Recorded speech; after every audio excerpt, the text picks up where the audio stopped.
Man, however, calmly asked the girl to hurry up because he was also getting ready for bed. But Su, who had just crossed over to the heroine, didn't know what they did before they went to bed every night. But in order not to reveal her identity, she had to find an excuse to go out and ask the maid for information. I thought it was something indescribable, but the maid's answer directly froze her in her tracks. It turns out that since they got married, the girl has been in a bad mood all day. So every night before going to bed, she had to whip the man to relieve her anger. This makes the girl cannot help but suspect that she is a pervert. Back in the room, the man obediently knelt on the floor. The woman raised the whip but couldn't get rid of it. It turns out that this man will become a world-destroying demon king in 500 years, and the girl's purpose here is to stop the man from becoming a demon. But the woman couldn't bear to hurt this defenseless man, but in order to avoid exposure of her identity, she gave him a couple of symbolic strokes. Then she said she was tired and went to bed. But when she finished speaking, she didn't see any movement from the man, turned his head to see that he even hit the ground on the floor to play the ground. She didn't expect him to be so humble in this life. He is completely different from the devil who destroyed the three worlds in her impression. The next day at the dinner table,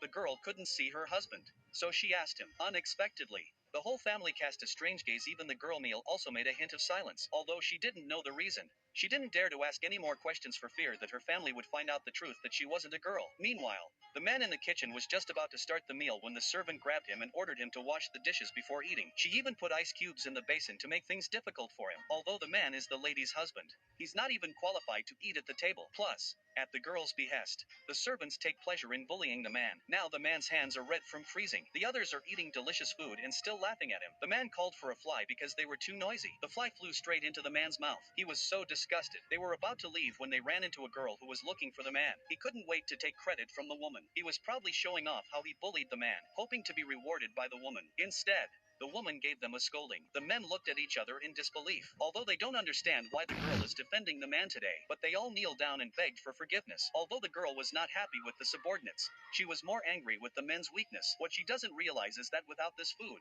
the man could die.